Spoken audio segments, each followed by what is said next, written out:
பொதுவாக வாக்குப்பதிவு அதிகரிக்கும் பொழுது அது ஆட்சிக்கு எதிரான ஆன்டி இன்கம்பன்சி என்று அழைக்கக்கூடிய எதிர்ப்பு அலையாகத்தான் கருதப்படும்.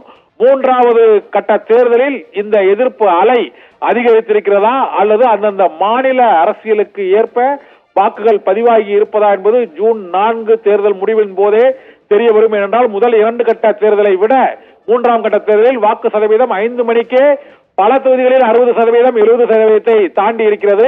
மத்திய பிரதேசம், சத்தீஸ்கர், அசாம், மேற்கு வங்கம் ஆகிய மாநிலங்களை பொறுத்தவரை 70% தாண்டி இருக்கிறது. சத்தீஸ்கர், மத்திய பிரதேசம் மற்றும் கர்நாடகாவில் 65% தாண்டி இருக்கிறது வாக்குப்பதிவு நிலவரமானது. கர்நாடக மாநிலத்தை பொறுத்தவரை அங்கு முதல் கட்ட தேர்தலிலும் 2ஆம் கட்ட தேர்தலிலும் அங்குள்ள அரசியல் சூழ்நிலையில் மாற்றம் ஏற்பட்டிருக்கிறது. HD ரேவண்ணா கைது, பிரஜ்வல் ரேவண்ணாவுக்கு ரெட் கார்னர் நோட்டீஸ் என, லுக் அவுட் நோட்டீஸ் என பல்வேறு விதமான அரசியல் சர்ச்சைகள் எழுந்த கர்நாடகாவில் 2ஆம் கட்ட தேர்தலின் போது வாக்குப்பதிவு அதிகரித்திருக்கிறது. இந்த அதிகரிப்பு எந்த முடிவை காட்டுகிறது?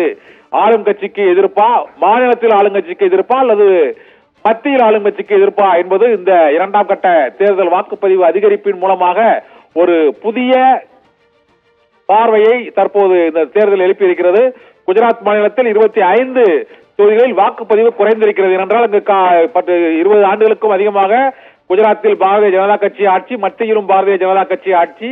ஆனால் வாக்குப்பதிவு 55.22% குறைந்திருக்கிறது குஜராத் மாநிலத்தை பொறுத்தவரை. இதே போல உத்தரப்பிரதேச மாநிலத்திலும் அங்கு வாக்குப்பதிவானது 10 தொகுதிகளில் 55.13% குறைந்திருக்கிறது. மகாராஷ்டிராவிலும் வாக்குப்பதிவு 53.40% குறைந்திருக்கிறது.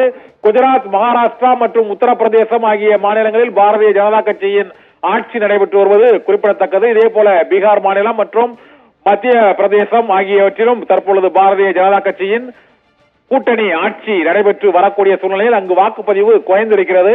53, 55, 56 என்று பீகார், மத்திய பிரதேசம் மற்றும் உத்தரப்பிரதேசம், மகாராஷ்டிராவில் வாக்குப்பதிவு 55% குறைந்திருக்கிறது.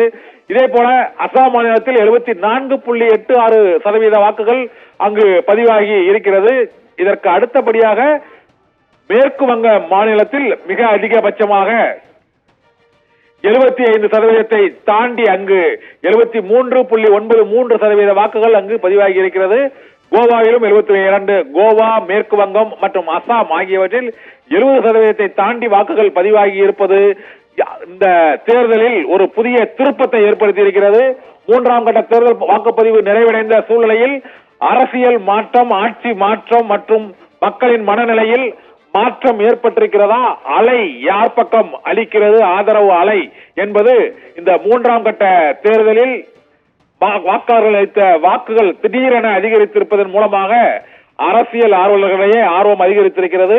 இந்த 3ஆம் கட்ட தேர்தல் வாக்குப்பதிவு சற்று முன்பு நிறைவடைந்த நிலையில் முதல் 2 கட்ட தேர்தலில் வாக்குப்பதிவை விட மாறுபட்ட சூழ்நிலையில் வாக்காளர்கள் பெருவாரியாக ஆதரவு விறுவிறுப்பான வாக்குப்பதிவு நடைபெற்றிருக்கிறது. இந்த வாக்குப்பதிவு மாற்றமானது என்ன மாற்றம் என்பது ஜூன் 4 நடைபெறும் வாக்கு எண்ணிக்கையின் போது தெரிய வரும். ஆபிரகாம்.